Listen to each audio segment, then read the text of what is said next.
Well, hello and welcome to the Pastor's Study. You know, Solomon gives us a warning, and one of the warnings that he gives us is that we should not hang out with our neighbor too much. We shouldn't be a pain. We shouldn't be a nuisance.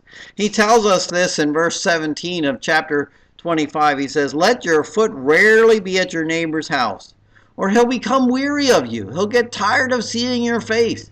You may think, oh, this is really great. This is really wonderful. But guess what? Hanging out with your neighbor all the time and making a nuisance of yourself, and that's what Solomon is implying here, is a problem. It's a big problem.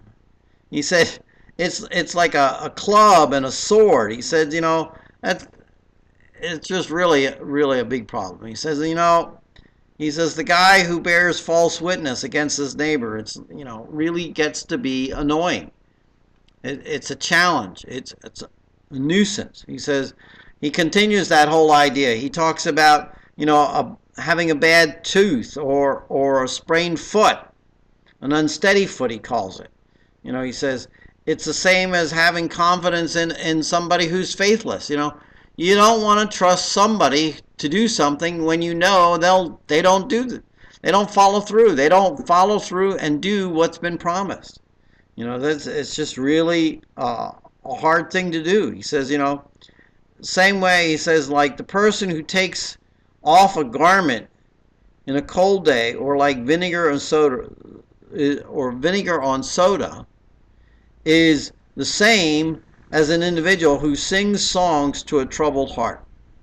There are times when you're going through difficulty and,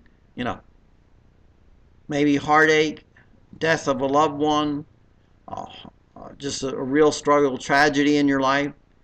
You don't want to be around some chipper, happy-go-lucky person who go, come on, let's sing and dance, let's have a wonderful time.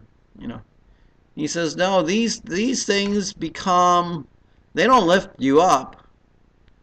They become trouble. They're like standing out in the cold without a coat. They're like just grating in your life. So think about it. There are times where we go to comfort someone, and the best thing that we can do is stand with them, cry with them, just be there.